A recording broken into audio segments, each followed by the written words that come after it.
All right, welcome back, everybody, to the Blueprint on How to Turn Goals into Achievement podcast for entrepreneurs. I am your coach speaker, Andres Ruiz, and today we have a very special guest. This gentleman I've known for a few years, and just overall, just a great man, a great leader. He's done a lot for the community, and his name is Raul Aguirre, and he is the president, CEO, and owner at REA Media Group. He's also a great speaker, a great MC, by the way. I've gotten the opportunity to, for him to be emceeing out there, and he's got a PhD, Pachuco highly developed, good stuff, man, and also Pueblo highly developed, right? Is that what you said? I got 2 PhDs, Pachuco highly developed, and Pueblo high school diploma. Andale. I'm a warrior from the south side of Tucson. Yeah, boy, nice, love it. The south side representing. And yeah, man, so thank you for being here. I really appreciate you being on, man. And usually when I get this interview started, I always like to ask my guest, what is their superpower? So I want to ask you, Raul, what would you say is your superpower? There's a couple, but I'll say, well, it's 3. Okay. Frijoles and tortillas are my first superpower. The second superpower is a faith on positivity. And the third one is the power of conversation and communication. I think that drives the opportunity to not only for people get to know me, but for leadership to get to know people. I don't think we spend enough time paying attention to the communication, conversation, depthness that is important to grow. And this is something that I talk to young people. I mentor a lot of young people over the years, and now more than ever, because we have such a great amount of new young leaders. As Latinos, as Chicanos, I consider myself a Chicano. That is my particular brand, besides being a Bordeño, because I think Tucson is like the border city, but I grew up part of it in Nogales. So shout out to all the Nogalenses.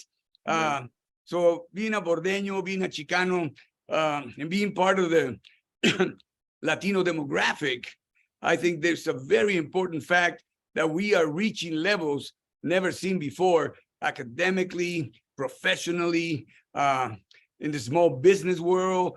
We're still not, the ceiling is too low for corporate. We're not in corporate governance yet. We're not in corporations in the way that we should be. And then the other one is we're inching on the political spectrum with power and knowledge, and also with a lot of honest conversations. So that's one of the powers that I think are so important: conversation and communication with society and with each other. Absolutely. Yeah, thank you for sharing that. And you're absolutely right. In regards to communication and just understanding people, having those conversations, having those powerful conversations is just such a powerful skill set that at times can get lost. And especially in the young people, we need to teach these communication skills, because if we're not communicating, then we are not able to get along, or things are not going well, or even your business can't go well. There's a lot to it, but you definitely said a lot there. And then also just faith, just having that faith, having that positive mindset. And, you're a very positive person that I think is extremely important to have in regards to, having a business or just being a leader in the community. And Raul, just before we talk about kind of like your organization and all this stuff, tell us a little bit before you got this, this company started. Like, what were you doing before that? Like, what were you doing before you started your organization, started doing all this leadership stuff? What were you doing before that? Well, actually, I'm a broadcaster by trade. Okay. And I did a lot of journalism and broadcasting. I was a operations manager of a radio station, KXCW.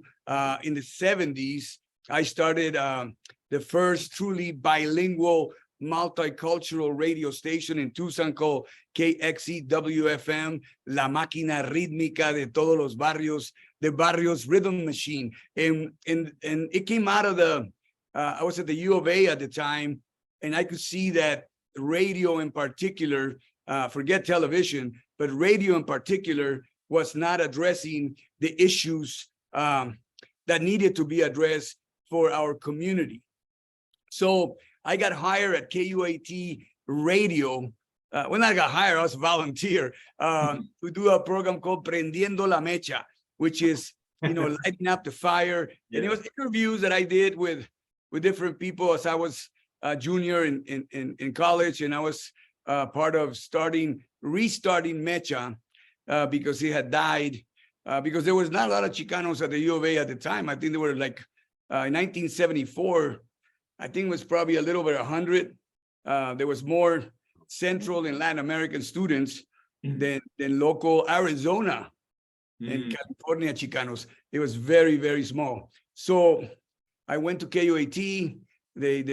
So I go ahead, do the interviews. And then one time a friend of mine and I were cruising down 6th Avenue, and we heard this FM station that had a great sound.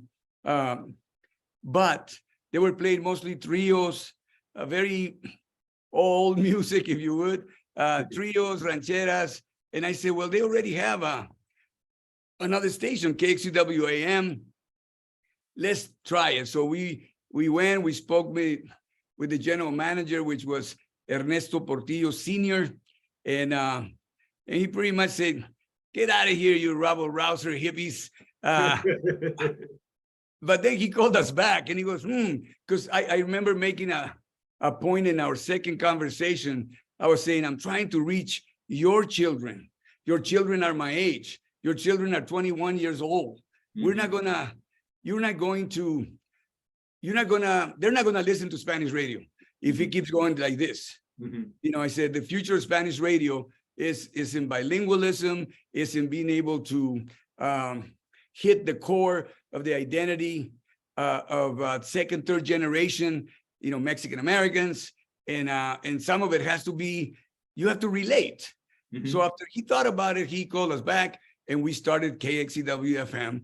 And first we started for 4 hours, then we went to 6 hours, then we went to 8 hours, and then we did the weekends, and then I had a couple of Puerto Ricans working for us because our format was salsa, R&B, Latin rock, what I call regular mainstream rock, Doobie Brothers, and at the time, Average White Band, which nobody play African-American music. Nobody in this town play. KWFM was the only station that it was the most popular station, and KTKT, but they were so limited. So we opened up. We were the first station to play Prince. We were the first station to start playing Michael Jackson, in a rotation that you could hear every night. So we had a lot of people, a variety of people listening to us. So I did that for a few years until the station was sold and it became KRQ, which is still on the air. Okay. And then I went to work at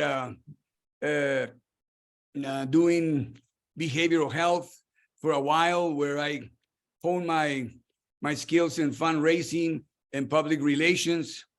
And then I left to go to work for Univision, and I took over their morning programming. I had a TV program in Univision in the mornings every day of the week, where I kind of did the same thing that I was doing in radio, revolutionizing communication, talking about mental health, talking about drug addictions, talking about, positivity, saying, si se puede, interviewing Cesar Chavez, Dolores Huerta, Daniel Valdez, Luis Valdez. I also interviewed Tito Junco, which was an older guy who did a lot of movies, and he was very famous. And, from there came, Juan Gabriel. So I did artists, but entertainment, but I also did politicians. I also interviewed the wife of President Carter. What's her name? Rose Carter. So we did a lot of things. I actually interviewed, me and Neto Portillo Jr. at one time interviewed Robert Kennedy Jr. Oh, at the wow. radio station right here on 12th Avenue and the Frontage Road. So, and Cesar Chavez and many other people. So I try to mix and match because I think that is the pulse that I feel about our community, that they're interested in these subjects. If you're willing to do the education part, right? And I also say that I'm a edutainer. You know, I do stuff in colleges and universities. For the better part of 80 to about 2000, I did on the road a thing called 500 Years of Chicano History in an hour. So I will do it at ASU, at Pima College. I open for George Lopez, for Paul Rodriguez, Wow. Esaí Morales, through the LULAC Awesome. conferences, thanks to Richard Fimbres, who would bring me in, and I will be I will do 40 minutes of stand-up, really, but all about, the Chicano culture and the Mexicano culture and indigenous culture and how it fits into a reality of possibility, positivity, and also that la cultura cura, right? The culture is a healing factor in who we are. And I always say, know who we are, know who you are, know where you are, and know why you are. And you're never going to be living in a conflicted state. So then after Univision, I was in LA, Miami, New York, Mexico City. So I did a lot of traveling for them, doing different programming in the Southwest. And then some things changed. They canceled a couple of the programs, as it always happens. So I kept doing things. And then I decided I'm going to start my own company. And I was in Santa Barbara, California, when they canceled a show that was like a Good Morning America show. And they had talked to me about living in Miami and being an anchor. But I didn't want to move my family. So the only opportunity for me to take care of my family and be financially stable was to be creative and be entrepreneurial. So I started as REA Communications and then changed to REA Media. And that was in solidly 1991. But I've been doing since like 1989. So when that show finished and they flew me from LA to say goodbye to the show in Miami and, say goodbye to Sofia Vergara and Fernando Fiore and all those guys that were doing stuff with us. And the plane, I was doodling and I put in my card and I said, this is what I'm going to do. I showed up at 5 o'clock in the morning. I went to Kinko's, printed my cards, and I started REA Media Group. Man, that's a great story. Thank you for sharing all that, man. And I just heard so much golden nuggets that you dropped in there, especially just mentioning a few things that really caught my attention of like the creativity piece, and just putting yourself out there and then just going for it, So like, talk to us a little bit about that, like the whole, when it comes to starting a business and the importance of having that creativity and having that going for it, just not, a lot of people I've heard, that like clients that I've had that they're thinking about it, but they're overthinking it so much that they end up not doing it. And so tell us a little bit about, a little mixture of like the importance of having that creativity. And if people are having challenges with having that creativity, how can they maybe tap into that creativity? And then also just like the whole going for it. Tell us a little bit about that. You're absolutely right. I think the biggest mistake that we make is waiting for the perfect time. Yes. There is no perfect time. There is no perfect time. Please, viewers, there is no perfect time. It is the time that it is. Also, not doing anything about it is another problem. I mean, and you wrote a book, that you have to write every day. You have to write, even if it was the worst 200 words, you still wrote it, right? And then you go, oh my God, what am I doing? Right? I mean, I'm that critical of my writing, right? And I go, God, what was I thinking? But you wrote, and so you did something. So my second, besides saying, just do it, is do it and then do something, and do something every day. So that way you are, just like I was telling you earlier, conversations, right? I tell people, sometimes they go, where did you get all this stuff? And I said, I have conversations with somebody that is going to illuminate me every day.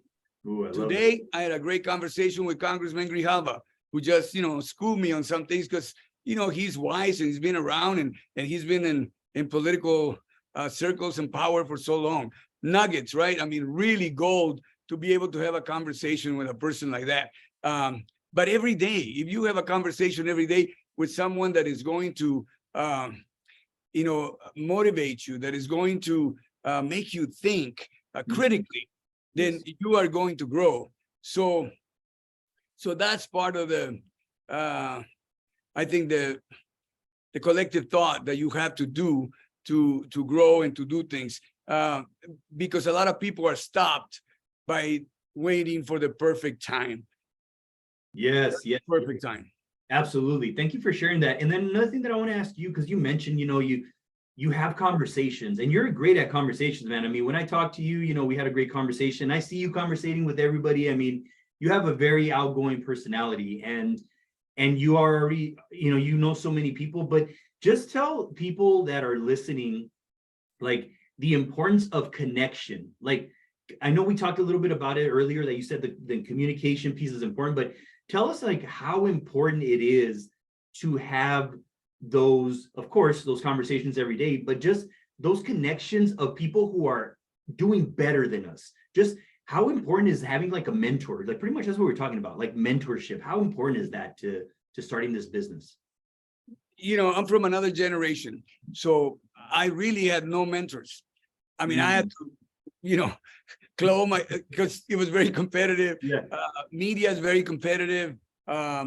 If anything, I remember going into Phoenix and just duking it out with big time corporations, doing presentations. And then when I think about it, I said, man, estaba más verde que la fregada those days. It was so green, but I was fearless, right? So I walked in there and go, hey, bring it on. Come on, big boys. And they'll probably look at me and go, what the heck is this guy? I'm sure they laugh in private, right? You know what? So did I. I laughed too. When I got in my car, I go, I love to see those faces that go like, who the heck is this guy? So, the only Chicano at the table, raising issues that they never thought about it. Of course, I focus on multiculturality, and that's something that most of those competitors didn't know anything about.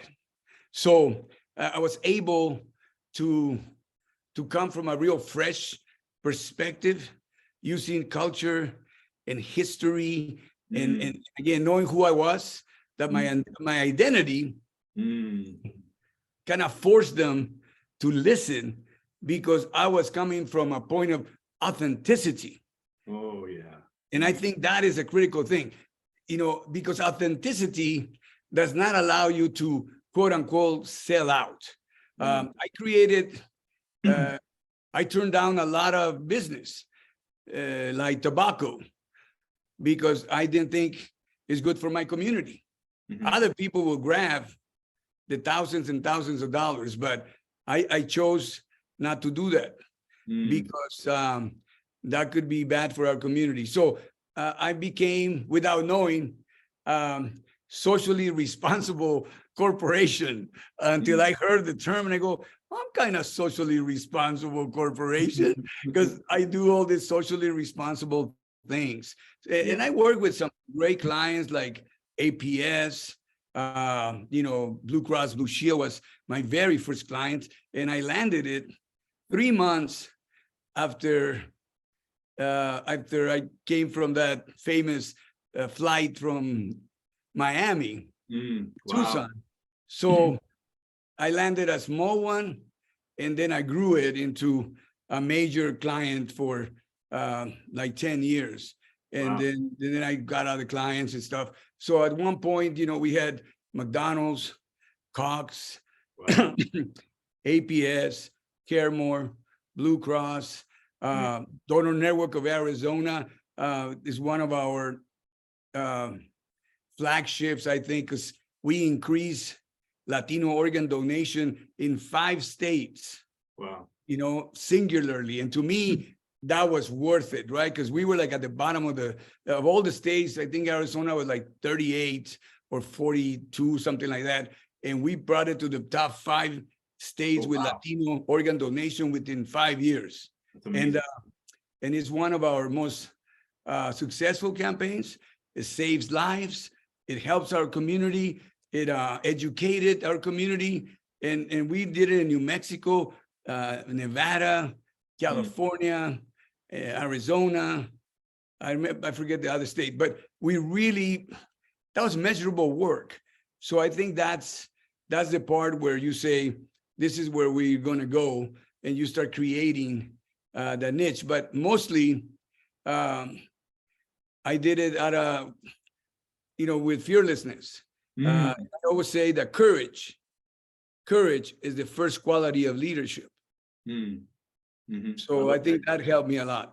That's awesome. Yeah. And thank you for sharing that with all this information that you're sharing. They're golden nuggets. Like really, it really truly is. So if you guys just want to rewind that for a couple of minutes or a few minutes, actually rewind the whole thing. But I want to ask you the 2 things that you mentioned about fearlessness, having courage, and then also identity, because you mentioned identity a few times. And I'm a big believer in identity, man, because the identity that I had before, I was like a lost soul, man. Está perdido. And when I started to develop some new core values, I didn't even know what values were, man. Like I remember one time going to an interview and somebody asked me, tell me, what does integrity mean to you? What is integrity? I didn't even know. Like that was how bad it was. But I want to ask you, for the people listening, like just the importance of being courageous and also knowing who you are, the identity piece. Tell us how crucial that is to have success in business and in life in general. Just tell us about that, please. Well, I think first, a lot of the patterns that are given to us come from general society, right? And general society doesn't really represent us. The roads to general society success is not the one that we take. For example, this is why you see a lot of in academics, the testing. When you got standardized testing, a lot of minorities fail because the value that we grew up with is not inserted into those tests. They're not designed for us. They design for other people. So we fail. So early on, I decided that representation of our people in particular, and other people's minorities in particular as well, was important. And that, but you need to create your own pathways. You need to identify where general society says this is success and what you consider success.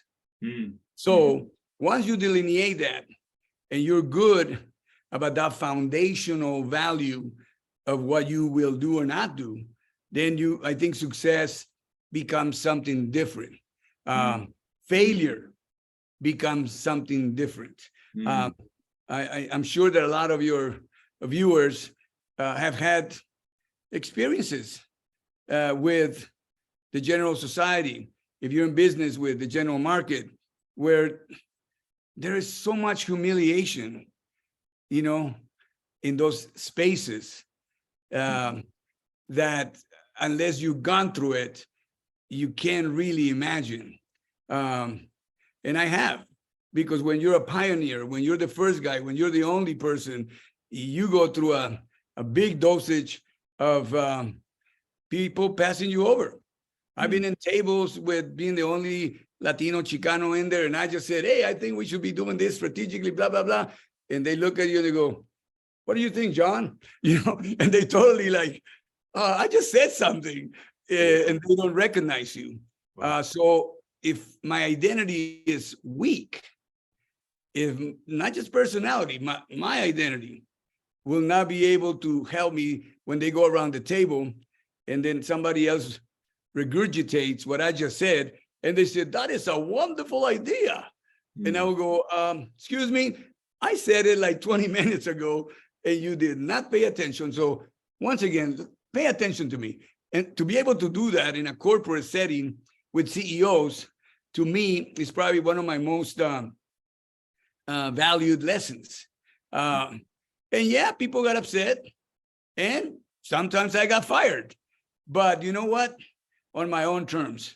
You're gonna fire me because I'm being authentic. If you're gonna fire me because I know what I'm talking about, if you're gonna fire me because I refuse to be mediocre, if you're gonna fire me because I don't agree in my job as a consultant, is not to agree with you, but to guide you to the right things, I am fine with it. And that goes to my core identity of knowing who I am, where I am, and why I am. And those three things is, I think, a winning formula, not just for success, but to understand failures as lessons and understand failures as growth spurts, not something that is going to, demean you or deflate you, which happens. I'm not going to say that every time I walked out of a corporate room, I was like, yay, probably did most of the time, which it was good, but it was disheartening many times that people in those settings know so very little about us. And furthermore, sometimes they think so little of us.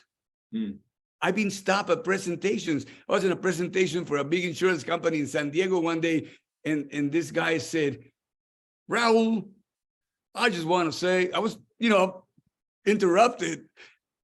You are so articulate. And I said, what do you expect?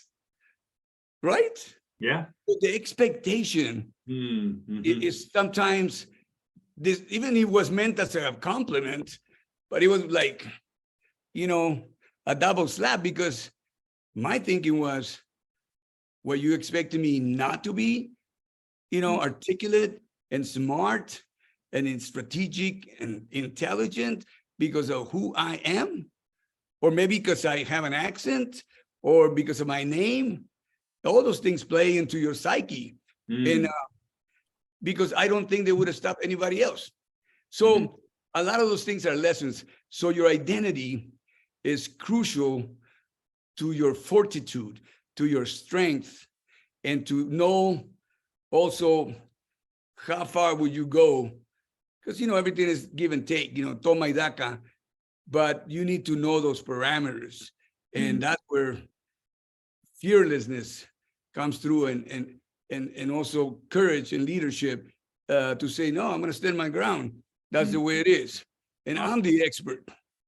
And I'm the expert. And it goes also to being paid. Sometimes you walk in and they think you're a, $15 an hour consultant. And they go, no, you need to add a couple of zeros there. Then they go, wait a minute. You don't know anything about this. I'm the expert. You got to pay up, man. That's the American way. So those things play a lot of role. Identity is probably one of the strongest things that we should work on every day. 100%. Yeah. Thank you for sharing those gems, Raul. That was very powerful, and absolutely, identity has transformed my life, and I'm so grateful for the personal development that I've done, and the books that I've read from a lot of these greats from the past that have helped me tremendously. So yeah, I definitely agree with you 100%. And just a final question here that I want to ask you, Raul, for the people out there who are thinking about, being an entrepreneur or starting their business, they've been on the fence about it. What would you say are like maybe 1 to 3 tips that you would give them, that they have been thinking about it for weeks, months, years, maybe decades, that they want to get started? What would you say are those 1 to 3 tips that you would give those people to just get started and go for it? Well, as we spoke before, I think the very first thing is just do it. I have a little interesting thing. I don't know if your audience knows or you know who Walter Mercado was. Oh yeah, we'll see. Okay. So Walter Mercado was a unique individual. At that time, by the way, I didn't work for the Univision. I wasn't even in TV yet. I was in the mental health service, but I wanted to get back on TV because many people will come and go, hey, you should be on TV. You're really good. You were on TV before at the university and you did wonderful. You were the first bilingual program at the U of A and we loved it. But I was doing other things, you know, with my family and stuff. And Walter, I always admire his motivation, positivity, strength, you know, of who he was, right? So there I was one morning, and he goes to the point. I'll make the point. So all of a sudden, he's doing the horoscopes. Yeah, I remember those. I'm an Aries, right? So he goes directly into the TV. Aries, ¿qué estás haciendo con tu vida? Empieza ya. Hazlo, Aries. ¿Cómo? Si tú eres de lo mejor, eres el líder del horóscopo, Aries. ¿Qué estás haciendo? I was like, oh my God, Walter Mercado is talking to me. ¿Me entiendes? Aviéntate, hazlo. What are you waiting for? You're an Aries. You're the top of the horoscope. All this, and I could have sworn, I was looking around, you know, like, you're talking to me, Walter? So, interestingly enough, you know, psychologically, it kind of like went, I took it because I think motivation comes in so many different ways, right? Yeah. And I learned that. And I said, darn it, I think Walter is right. Walter wants me to be on TV. And then, you know, wow. Kid you not, less than a month later, I was in Univision doing a morning show. Man, that's crazy. So that's a true anecdote. And then I told Walter when I met him at Univision, and he goes, claro, mijito, claro que te está hablando a ti. I was talking to you, of course. Millions of people watch them, right? Millions of Aries.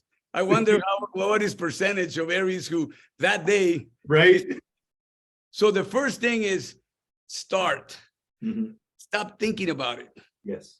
Do it. If you fail, then you say, what a lesson I learned. But I did something. The second thing is related, which is the do something, right? Is that don't sit there after you start something and the next day you just got, well, I don't know what I'm going to do. Do one little thing. You know, learn, get a book, read about positivity, read about how do I structure my business. You know, everybody goes, oh my God, do I have to do an LLC? You do, but you don't. You can be a sole owner and start, you know, go into the internet and get your number, your business ID. It's free from the IRS. They'll send it to you and you got a business going. And then maybe you can do an LLC. Money is always a problem, right? So what is the least amount of financial debt that I have to get into to start my business? Sometimes it's not that much. But if you do need money, do something. Where can I get that money? Who do I talk to? Who do I call? Who's going to help me? There's so much help out there to do these kind of things that if you don't help yourself to some of the funding, it goes away, it goes to other people. And most of all, look at your niche. The niche of what the idea is that you have, and then explore it. You know, like the business plan in your head. Who's my competitor? How much do they charge? How much do they make? How long do they survive? You know, people have come to me with ideas about restaurants and also, you know, tech companies. And I always say, my mom used to say, zapatero a tus zapatos. Meaning, if you're a shoemaker, make shoes. Don't start making refrigerators because, you know, that's not your area. And a lot of us, yeah, man, I can do this. You know, I've had kids goes, yeah, I can have like a bar and a barber shop. And then I'll have over here a massage, you know, and then all of a sudden they got 3 businesses, but none are growing. because there's no forethought. So you think about it. So is it the usual? Think, plan, and act.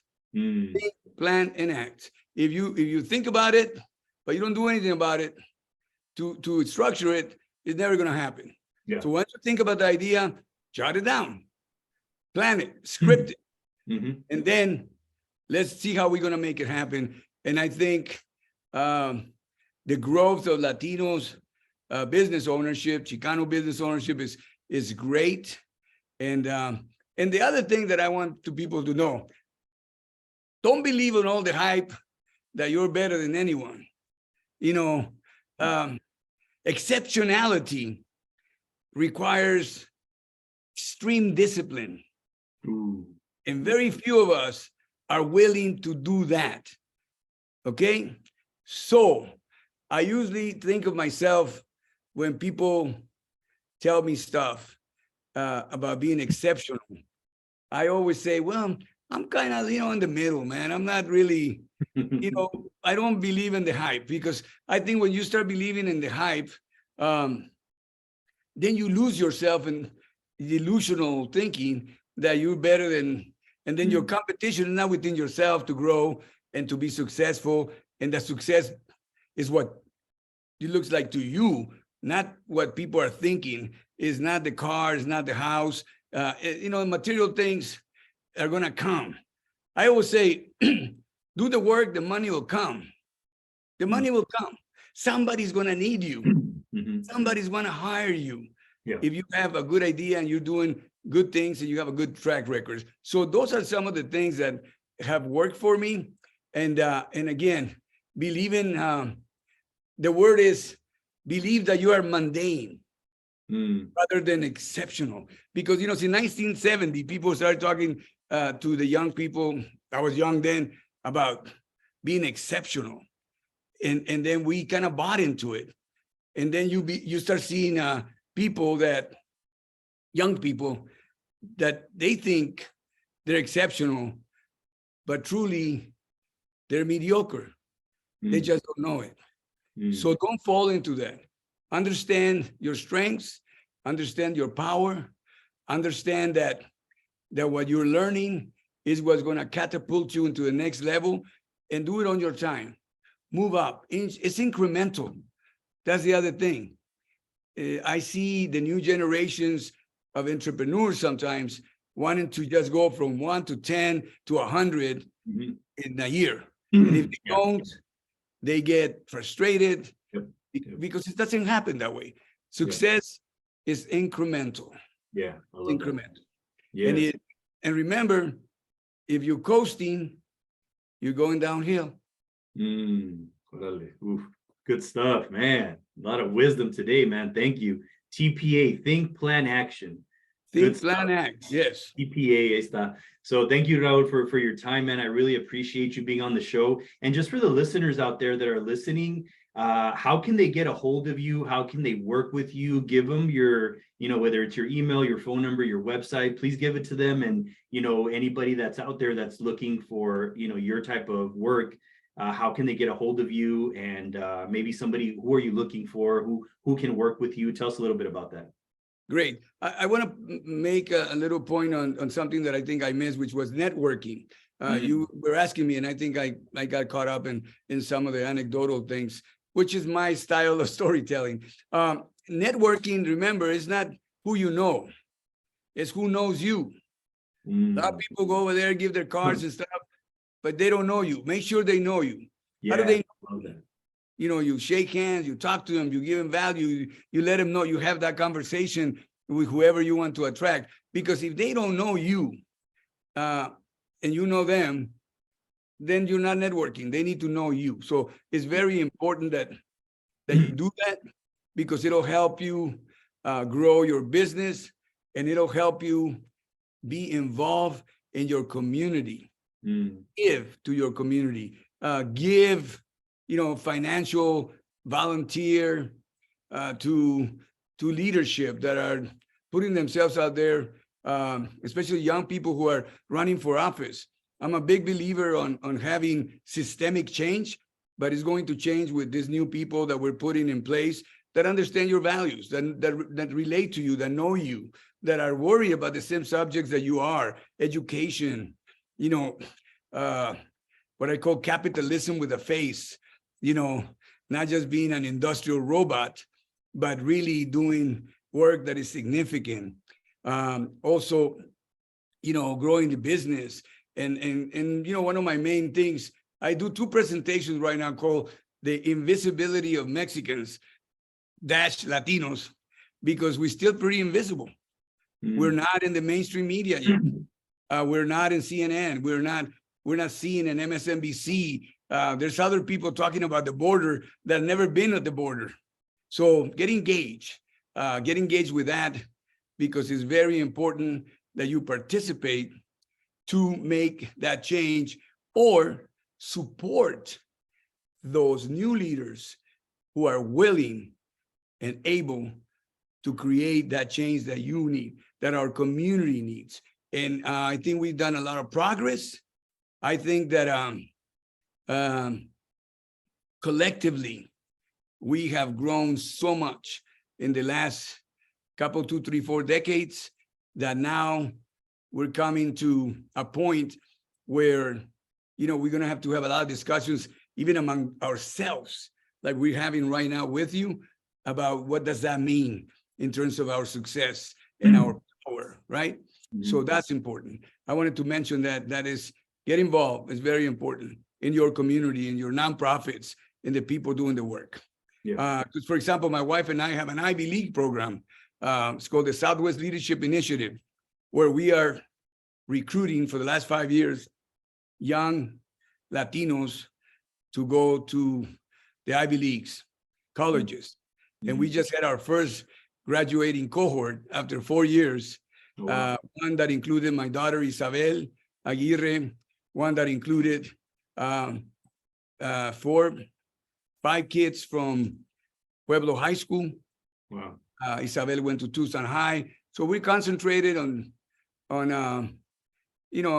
Catalina, Choya, Pueblo, Sunnyside, Tucson High, Rincon. We're going everywhere trying to get the high schools to embrace the Ivy Leagues, because we feel, talking about growth, right, that way we can create the leadership, the world leadership, the Latino world leadership of the future. And we're getting them. We're getting, my own granddaughter was just admitted to Harvard. Oh, wow. 17 years old, went to this program. We have Representative Andres Cano, also a young man that we've been working with for years. Now he's at Harvard too. Wow. And then we have Marcos Moreno from the Pascuayaqui tribe, who's a neurologist, and he's now at Yale.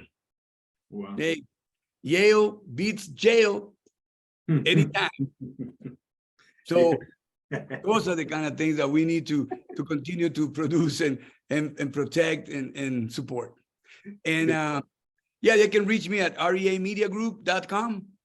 That's our website, reamediagroup.com, 520-271-5010.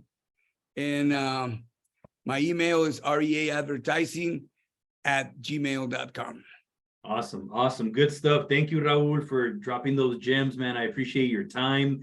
And, just look out for, Raul, like, he's done a lot of great stuff in the community. He's also doing a lot of great stuff with his work. So if you want to get a hold of him, get a hold of him. And I also want to say thank you to the audience for listening today. And Absolutely. We will be seeing you on the next episode of the Blueprint on How to Turn Goals into Achievement podcast for entrepreneurs.